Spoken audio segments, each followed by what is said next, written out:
Hello friends, welcome to my YouTube channel the Web Education. So friends, আমরা যে ক্লাসগুলো শুরু করেছিলাম আপার প্রাইমারি টেট বা প্রাইমারি টেট বা সিটেট বা কেবিএস, তো সমস্ত এক্সামকে টার্গেট করে আমরা কিন্তু যেহেতু সামনে আমাদের রাজ্যে আপার প্রাইমারি টেট রয়েছে এবং এখানে কিন্তু বেঙ্গলি প্যাডাগজি বা child development and pedagogy, math pedagogy বা ইভিএস প্যাডাগজি, সমস্ত প্যাডাগজির যে ক্লাসগুলো সেগুলো কিন্তু এক এক করে আমরা করাচ্ছি। তো অবশ্যই প্রত্যেকটা ক্লাস কিন্তু দেখো, প্রত্যেকটা ক্লাস হেল্পফুল এবং এখান থেকে প্যাডাগজিক্যাল পার্টগুলো থেকে এই জন্যই করাচ্ছি কারণ এখানে অনেকে দুর্বল থাকে এবং এই ক্লাসগুলো করলে কিন্তু আশা করছি যে কোনো টিচিং এক্সামে প্যাডাগজিক্যাল কোনো যদি প্রশ্ন আসে এর বাইরে কিন্তু আসবে না এবং এই ধরনের প্রশ্ন আসবে। তো আজকে হচ্ছে এর আগের দিন আমি সিডিপির যে ক্লাস সিটেড প্রিভিয়াস ইয়ার 2019-এর কিন্তু পেপার করিয়েছি। আজকে হচ্ছে ক্লাস 2 এবং এখানে বেঙ্গলি প্যাডাগজি 7 জুলাই যে 2019-এ পেপারটা হয়েছিল সেটা নিয়ে আমরা আলোচনা করব। তো শুধুমাত্র প্যাডাগজি যে 15টা প্রশ্ন রয়েছে সেগুলো ডিসকাস করব। তো অবশ্যই এগুলো আপার প্রাইমারি টেটের জন্য খুবই হেল্পফুল হবে এবং আপকামিং যে সিটেড কেবিএস বা প্রাইমারি টেট যে কোনো টিচিং এক্সামও কিন্তু হেল্পফুল।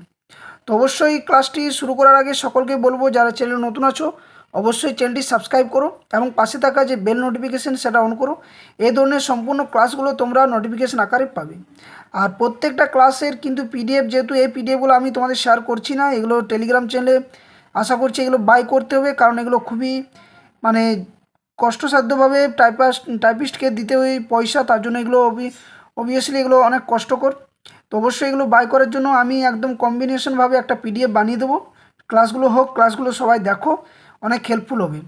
তো অবশ্যই ভিডিওটি শেষ পর্যন্ত দেখো এবং একটা লাইক এবং বন্ধুর সাথে শেয়ার করো। ওকে, তো দেখো আজকে যেটা ক্লাস সেটা হচ্ছে ক্লাস নাম্বার 2 এবং এটা ক্লাস নাম্বার 1, ক্লাস নাম্বার 2 এমনি করে একটা প্লেলিস্ট রয়েছে যেখানে সিডিপি বা প্যাডাগজি বলে একটা ক্লাস প্লেলিস্ট রয়েছে প্যাডাগজিক্যাল।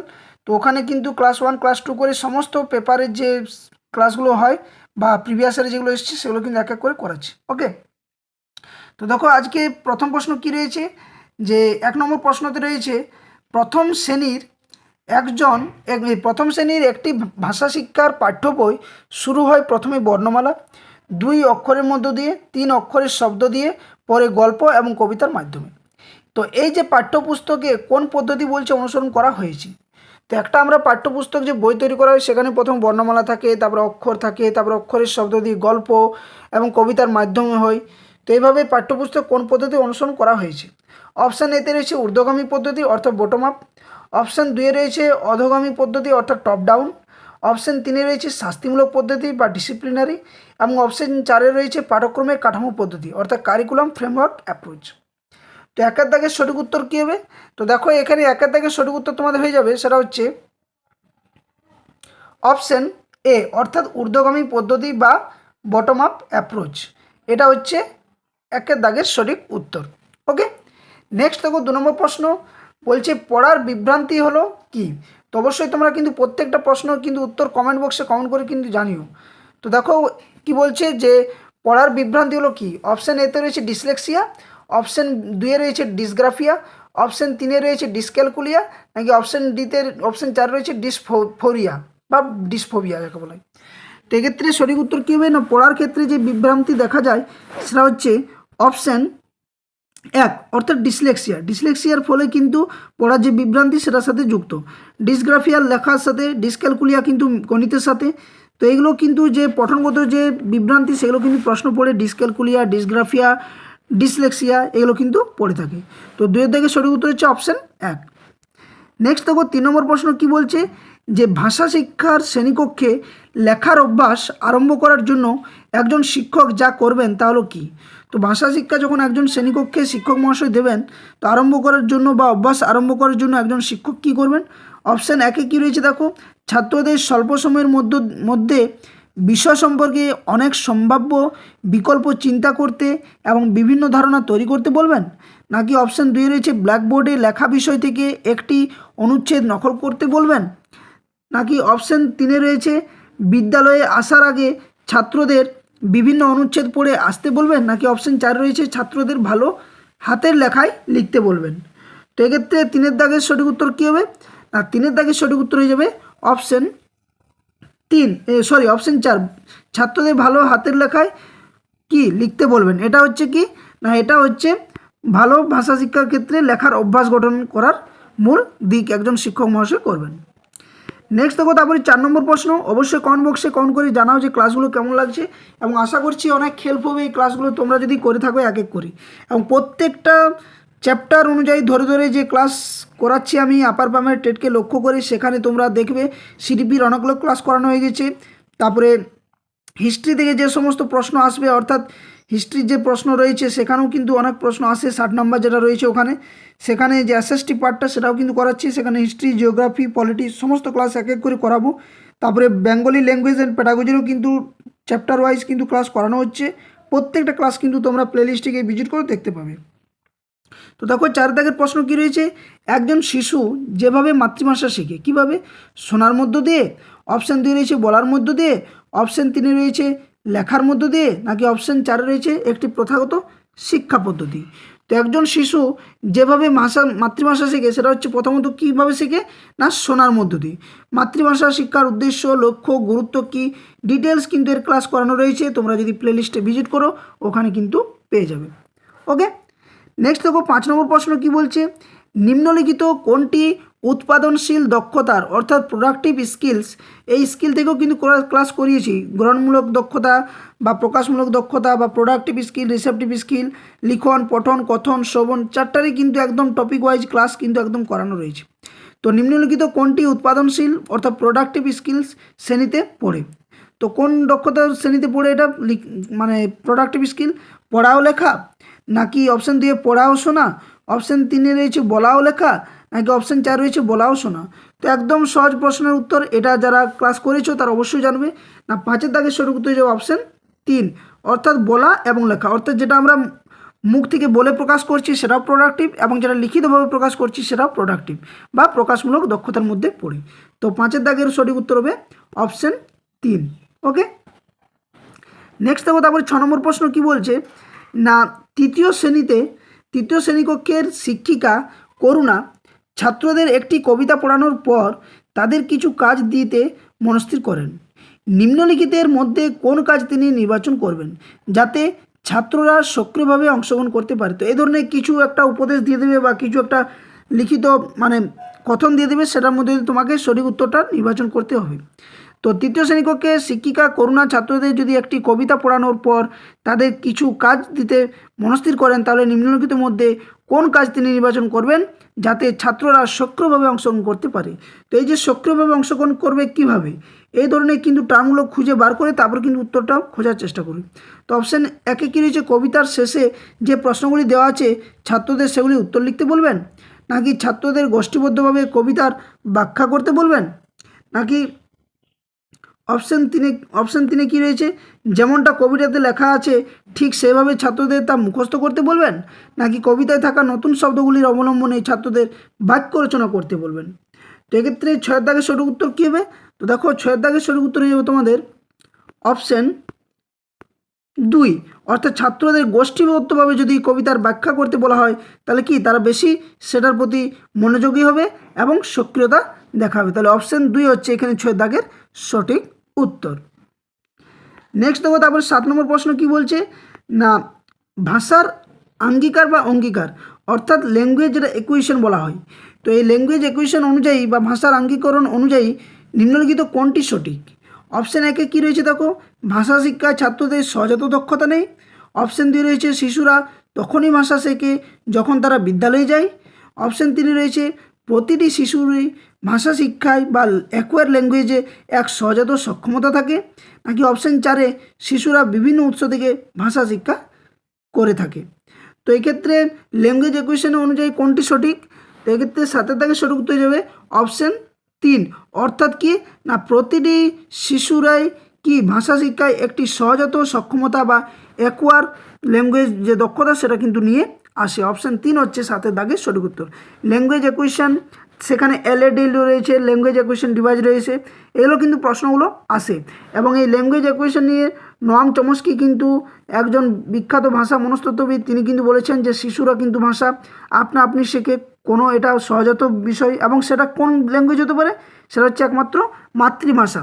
অর্থাৎ মাতৃভাষার জন্য কোনো শেখার প্রয়োজন হয় না, সেটা তারা আপনা আপনি অর্জন করে, অর্থাৎ এই জন্য একে একুইশন বলা হয়। Mother tongue is always language acquisition. Okay, next দেখো 8 নম্বর প্রশ্ন কি বলছে, না একটি ভাষা শিক্ষার ক্ষেত্রে নিম্নলিখিতের মধ্যে কোনটি সবচেয়ে বেশি গুরুত্বপূর্ণ? তো ভাষা শিক্ষা যে দেবে সেক্ষেত্রে কোনটা সবচেয়ে গুরুত্বপূর্ণ? টিএলএম অর্থাৎ পঠন শিক্ষণ যেটা প্রণালীর ব্যবহার, নাকি সামাজিক মেলামেশা, নাকি বই পড়া, নাকি নাটক বা সিনেমা দেখা? তো 8 দাগের সঠিক উত্তর কী হবে কমেন্ট করে সকলে। তো দেখো এক্ষেত্রে 8 দাগের সঠিক উত্তর যে অপশন 2 অর্থাৎ সামাজিক মেলামেশার মধ্য দিয়ে কিন্তু কি একে অপরের কথোপকথন হবে, ভাষার বিনিময় ঘটবে, পারস্পরিক একটা সম্পর্ক তৈরি হবে। সেক্ষেত্রে কী হবে তার ভাষার যে শিক্ষার ক্ষেত্রে সবচেয়ে বড় গুরুত্বপূর্ণ মাধ্যম কিন্তু হবে সামাজিক মেলামেশাটা। ওকে, নেক্সট দেখো 9 নম্বর প্রশ্ন কি বলছে না, একটি অধ্যায়ে ছবি বা রেখাচিত্র ব্যবহৃত হয়, কারণ কী জন্য ব্যবহৃত হয়ে থাকে? অপশান একে কী রয়েছে, পাঠ্য বই বা অধ্যায়ে রেখাচিত্র দেওয়া একটি প্রচলিত ধারা। অপশান 2 রয়েছে এটি পাঠ্য বইকে আকর্ষণীয় করে তোলে। অপশান 3 রয়েছে এগুলি কি বলছে নির্বস্তু ধারণাকে বুঝতে সাহায্য করে। নাকি অপশান 4 কী রয়েছে দেখো, অপশান 4 রয়েছে না একটি অধ্যায়ের লেখা খুব কঠিন কিন্তু তার রেখাচিত্র তৈরি সহজ। তো এক্ষেত্রে 9 দাগের সঠিক উত্তর কী হবে? তো 9 দাগের সঠিক উত্তর হবে একটি অধ্যায়ে ছবি বা রেখাচিত্র ব্যবহৃত হয়, কারণ কী জন্য? এক্ষেত্রে হবে 9 দাগের অপশান 3 এগুলি নির্বস্তু ধারণাকে বুঝতে সাহায্য করে। অর্থাৎ রেখাচিত্র বা অধ্যায়ে যদি ছবি থাকে তাহলে কি কোনো বিষয়কে সাধারণভাবে নির্বস্তু যেগুলো হয়তো বস্তু রয়েছে সেগুলো হয়তো হাতে স্পর্শ করে দেখতে পারছে না, সেগুলো কিন্তু বুঝতে সাহায্য অবশ্যই শিশুদের করবে। ওকে, নেক্সট তারপর দেখো 10 নম্বর প্রশ্ন যে ছাত্রকে একজন ভালো লেখক হিসেবে গড়ে তুলতে শিক্ষক লেখার সবচেয়ে গুরুত্বপূর্ণ যে উপাদানের উপর মনোনিবেশ করবেন তা হলো কী? তো যখন একজন শিক্ষক মহাশয় ছাত্র বা যে কোনো ছাত্রদের যদি তার যে লেখার সবচেয়ে গুরুত্বপূর্ণ যে উপাদানের কথা মানে ভালো লেখক হিসেবে গড়ে তোলার জন্য যে বিষয়টির উপর তিনি মনোনিবেশ করবেন বা গুরুত্ব দেবেন সেটা কোনটি? হাতের লেখা, অপশান 2 ব্যাকরণ, অপশান 3 ব্যাখ্যা, নাকি অপশান 4 রয়েছে শব্দ ব্যবহারের মাত্রা বা ওয়ার্ড লিমিট।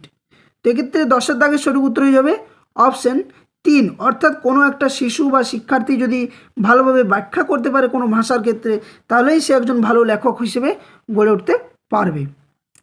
নেক্সট দেখো তারপরে 11 নম্বর দেখো ডিসলেক্সিয়া নিয়ে আরেকটা দিয়েছে যে ডিসলেক্সিয়া যে বিষয়ের সঙ্গে সম্পর্কযুক্ত তা হলো কি? এটা কিন্তু দেখো দুবার এসছে এবং এই ধরনের প্রশ্নগুলো কিন্তু বারবার আসে, পঠন যে অক্ষমতা সেটা নিয়ে কিন্তু প্রশ্ন আসে। তো অপশান 1 কী রয়েছে মানসিক বিশৃঙ্খলা, অপশান 2 রয়েছে ব্যবহারিক বিশৃঙ্খলা, অপশান 3 রয়েছে গাণিতিক বিশৃঙ্খলা এবং অপশান 4 রয়েছে পঠন বিশৃঙ্খলা। তো ডিসলেক্সিয়া আমরা আগেই জেনেছি, তো ডিসলেক্সিয়াটা কিসের সাথে হবে না এক্ষেত্রে হবে পঠন বিশৃঙ্খলা, অর্থাৎ পঠন অক্ষমতার সাথে কিন্তু যুক্ত এই ডিসলেক্সিয়াটা। অপশান 4 হচ্ছে এখানে সঠিক উত্তর। নেক্সট দেখো 12 নম্বর প্রশ্ন কি বলছে না একটি পাঠ্য পড়ার সময় নিম্নলিখিতের মধ্যে কোন বিষয়টি খুব গুরুত্বপূর্ণ? একটা পাঠ্য পাঠ যখন পড়বে তখন সেক্ষেত্রে কোনটা বেশি গুরুত্বপূর্ণ দেওয়া উচিত বা কোনটা রয়েছে? অপশান 1 কী রয়েছে দেখো সঠিক উচ্চারণের সঙ্গে পড়া, অপশান 2 প্রতিটি বিরাম চিহ্ন সঠিকভাবে ব্যবহার করা, অপশান 3 কি একটি পাঠ্যের অর্থ বোঝা, নাকি অপশান 4 রয়েছে দ্রুত পড়া। তো পাঠ্য পড়ার সময় নিম্নলিখিত কোনটির প্রতি বিষয় বেশি গুরুত্ব দিতে হবে না এক্ষেত্রে 12 দাগের সঠিক উত্তর হবে অপশান কি 3 অর্থাৎ একটি পাঠ্যের অর্থটা বোঝা, এটাই কিন্তু সবচেয়ে গুরুত্বপূর্ণ। যদি পাঠটা পড়লো আর তার যদি সে অর্থটাই বুঝতে পারলো না সেটা কিন্তু সঠিক বা একটা ভালো পাঠদান বা পাঠ করার বা পঠন করার এটা কিন্তু ভালো দিক নয়। তো অবশ্যই সেই পাঠের অর্থটা কিন্তু বুঝতে হবে। নেক্সট দেখো তারপরের প্রশ্ন কি রয়েছে 13 দাগের 13 প্রশ্ন রয়েছে যে দ্বিতীয় শ্রেণীকক্ষের শিক্ষক তাসা ছাত্রদের শব্দভাণ্ডারের উন্নতির জন্য প্রচুর পরিশ্রম করেন। ছাত্রদের শব্দভাণ্ডারের উন্নতির জন্য নিম্নলিখিত কোনটি সবচেয়ে ভালো পদ্ধতি হবে বলে মনে হচ্ছে?